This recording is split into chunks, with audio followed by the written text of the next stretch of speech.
That's been exciting, ladies and gentlemen. Genius in Yes. music, dancing, entertaining, singing, and we all know that you have been working with all the big names in the music industry. Was it a special, particular excitement when working together with Michael Jackson, Always. the king of pop? Always. I mean, I've been, you know, from the age of 5, just knowing that's what I want to do. You know, not just dance, but dance with Michael Jackson. So, you know, when I finally got the opportunity to not only meet but work with him in '91, that's when I feel like my life changed, and I really sort of started to come into myself and be able to focus on what I wanted my future to be.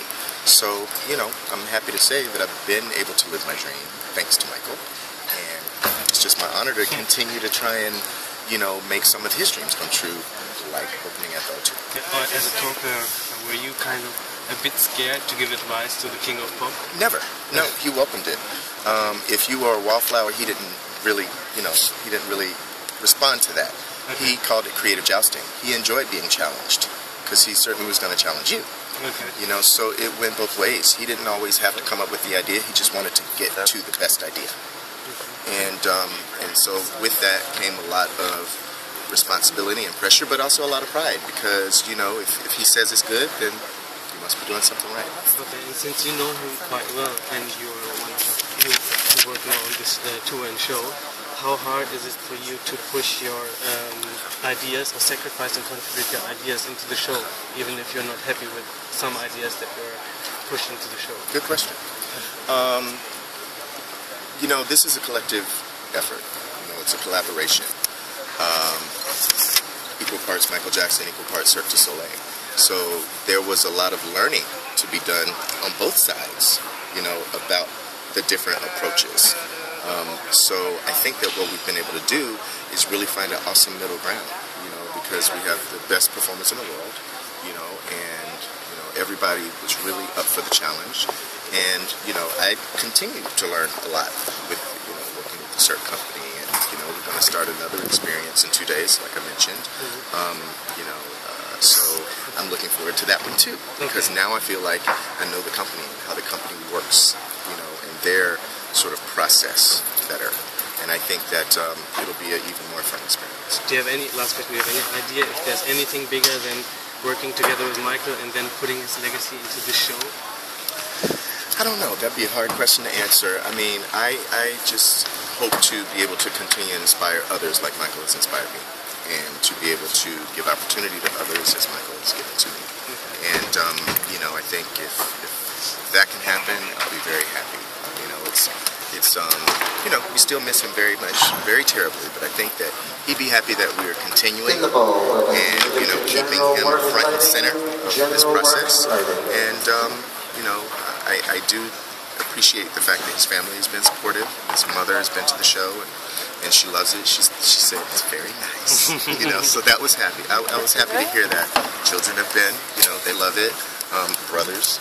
So it feels good, you know, to have their support. You know, I know that they all still continue to grieve the loss so much, as we all do. But his art and his music and his ideas live on. Thank you very much. Thank you. What are the biggest challenges for you connected to this production? My biggest challenge was creating a show with Michael Jackson without Michael Jackson, and having to make, you know, the tough decisions, and really, you know, but really the way we did it was to keep Michael in the room. You know, when we were creating This Is It, and doing the editing, which was so arduous. You know, we just had to ask ourselves, what would he do? What would his choice be?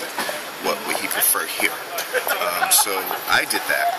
I kind of kept that same sort of sensibility and approach when coming into Immortal, you know. And, you know, experiences like Immortal, and even our new show that we're going to start in Montreal in 2 days, that will open in May of next year at Mandalay Bay. All of these experiences have helped sort of in this kind of healing process and coming to terms with the loss. You know, never any type of consolation, because of course we'd rather have him, but being able to continue to work, you know, in his honor, and to be able to, you know, be with his fans, or just, you know, see people in the audience enjoying the production, you know, is definitely a good feeling.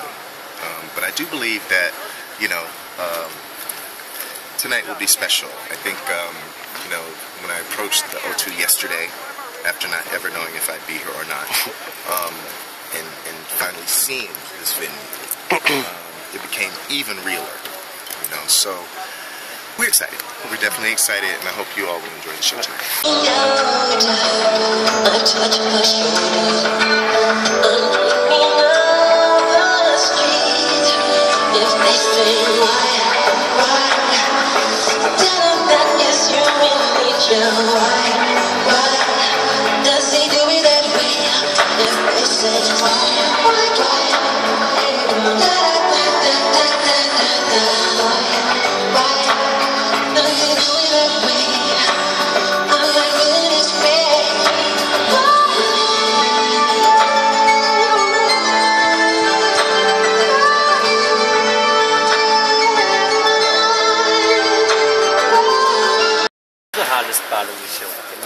The hardest part probably would be how much we travel.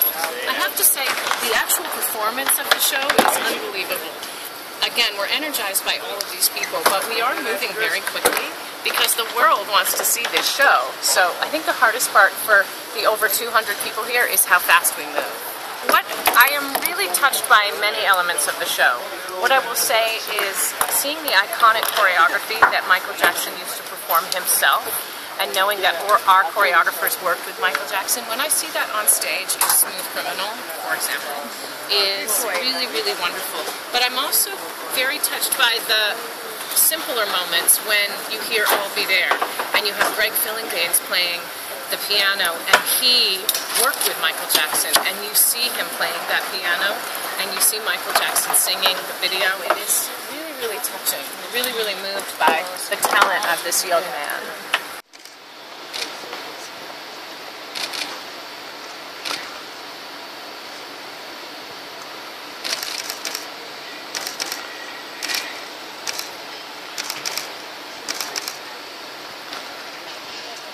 It's one of the big challenges because, you know, it can limit your way of action so much when you're either very far away.